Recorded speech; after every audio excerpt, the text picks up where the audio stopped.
Greetings viewers, Eric the Car Guy, back again with another repair video for you. Now, it wasn't that long ago that I did a video about removing valve springs and valves from cylinder heads. And there were quite a few comments asking me, hey Eric, can we do this while the cylinder head is still attached to the engine in the vehicle? The answer to that is yes. You're going to have to employ a couple of different methods in order to get that done. But today I'm going to show you those methods, and since my Ford is a perfect candidate for doing something like this, we're going to use it today. Now, why would you be doing something like this? Say for instance you had bad valve seals, and you might notice those on startup in the morning. You might see a puff of blue smoke. Many times during high intake vacuum is usually when you see that blue smoke. On an older vehicle like this, it's more apt to have issues with valve seals. However, on newer vehicles, they use a different type of valve seals, and they don't tend to have the same kind of problems that these old style had. But let's walk you through the process of going in and removing these valve spring assemblies while everything is still in the vehicle. Come on over. I've already gone through the process of removing the valve cover, and on this engine, it uses a rocker shaft that goes across the top. I've already gone through the trouble of removing that. It does make things a little bit easier. We don't have to remove each individual rocker arm and things like that. So that's kind of nice. But you do have to make sure that you line the engine up at TDC on each cylinder that you're going to be doing this with. And what I've done here, as you can see, you can look down on the timing marks down inside there, and you can see that I've got this timing mark lined up with 0. And that means that this piston on cylinder number 1, which is right here, is all the way up at top dead center and ready to do this process. Now, you need compressed air to do this, sort of. There is a couple different methods. One is running compressed air in, which I'm going to show you here, but you can also, if you don't have compressed air, you can do one of two things. I have this rubber hose here. Once you remove the spark plug, you can insert this rubber hose down into the cylinder, and it will help hold the valve in place. Because remember on that other video, it was very important that we held the valve in place while we went in and removed the valve spring. Well, you can use this or maybe a piece of rope, and if you do use this method, I'm going to say back the piston down a little bit. Like let it go down inside the cylinder. Put your rubber hose or rope or whatever you're going to put down into the cylinder in there, and then bring it back up to top dead center.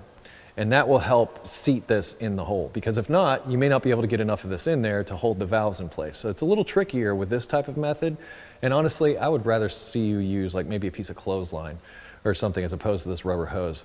That seems to, at least in the past, that's worked better for me. But compressed air, if you're going to use that method, I have in my hand here my compression gauge that I'm going to be using. And I'm going to hook this up to shop air because it just so happens that this end will hook up to shop air. But in order to do that, in order to use this from a compression gauge, you have to remove the schrader valve on the inside. And I'll show you that real quick here.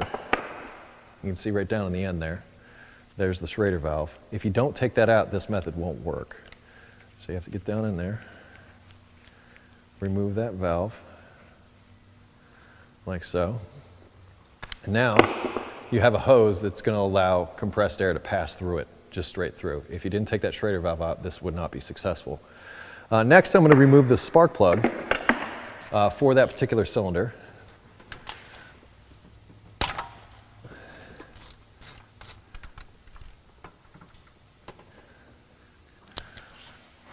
Auto lights, I like seeing that. Man, that plug looks really good. Honestly, it doesn't look like it's burning oil or anything. It looks about as perfect as I get. I'd say that these are relatively new to this engine. Once you have the spark plug removed, and you're certain that you have the piston at TDC, I might even be able to see the top of it in there. Yeah, as a matter of fact, you can. You can look right down in there and you can see the top of the piston. We're all the way at top dead center on that piston, which is important for this process because if the piston is too far down, this will not work. And as I said, you can insert the rope or whatever in there, just back the piston down a little bit, insert the rope, and then pull the piston back up. Now that we've removed the schrader valve, we've removed the spark plug, I'm going to take my compression hose. And this one takes a couple of different adapters, but this one doesn't require an adapter on this engine. I'm very happy about that. I'm just going to insert that down into the spark plug hole. Make sure it seats in snugly. And now I'm going to hook up my shop air. Before I do that, I'm going to show you the tool that I'm going to use. This is that same valve keeper remover installer tool from Lyle that I showed you last time. Links in the description to anything important in the video, including this. But in order to get the keepers off, we're going to start with it like this. And I've actually turned off my shop air, so I'm just running off of what's in the tank. So I'm gonna try to work quickly. All right, now I'm gonna hook the compressed air up. And you can hear a little bit going past the piston rings, and that's okay, but that's gonna keep the valves in place while we do this. So I'm just gonna do the same thing that I did before.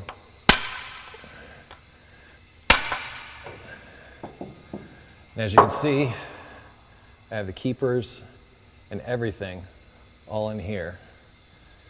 And if I needed to replace the valve seal, it's right there. So I could just remove the spring and the valve stays in place. Now I've replaced my valve seal or whatever. Let's just pretend that I've done that. Need to get these out of here. And I'm going to install the other part of the tool. Get these lined up down in here like they're supposed to be.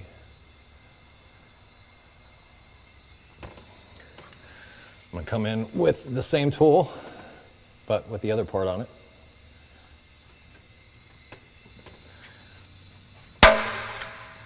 Done. So that's how you do it while it's still in the vehicle. And you can go over and do this side. We can do that if you want. So if we want to do the other side, it's the same process. Compressed air, grab the tool, put it down on here. We can go in, replace our valve seal, whatever we need to do. Here's the valve spring. Wow, wicked. Put our pieces back together. Hardest part for me was picking out the keepers.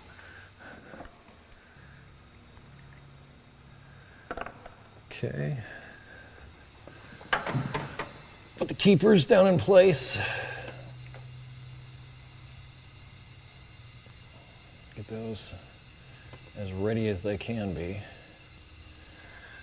And get the tool together using the other part of the tool this time. And done. There you go. Now, this tool from Lyle works really great for this, as you've already seen. But there is another type of tool that's like a clamp that fits down on top of this spring and compresses it down so I can get into the keeper. So there is another tool besides this. I prefer this tool personally, but there are other tools available to do this same process with. And as I said, you don't necessarily need compressed air. You can use a bunched up piece of clothesline works really well, or just some type of rope that fits down through the spark plug hole.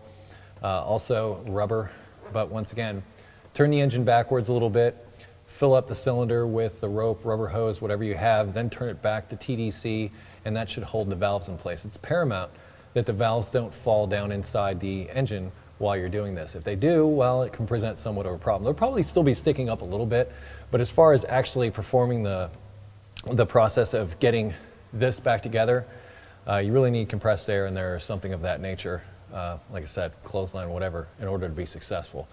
So that's how to get valve springs out of a cylinder head while the engine is still in the vehicle. I'd like to thank all of you for making that suggestion, and I love playing with my Fairmont, so give me an excuse and I'll do it. Anyway, I am Eric the Car Guy. You can always find me at EricTheCarGuy.com, and by the way, if you wanted to see the removal of the valve cover and everything else, that's available to premium members over there at EricTheCarGuy.com. And if you wish to connect with me socially, I can be found on Google+, Facebook, and Twitter. And I don't know if I mentioned using all the resources at the website that are available if you have automotive questions. So I'm sorry if I didn't mention that before. Anyway, close each of my videos with be safe, have fun, and stay dirty. I will see you next time.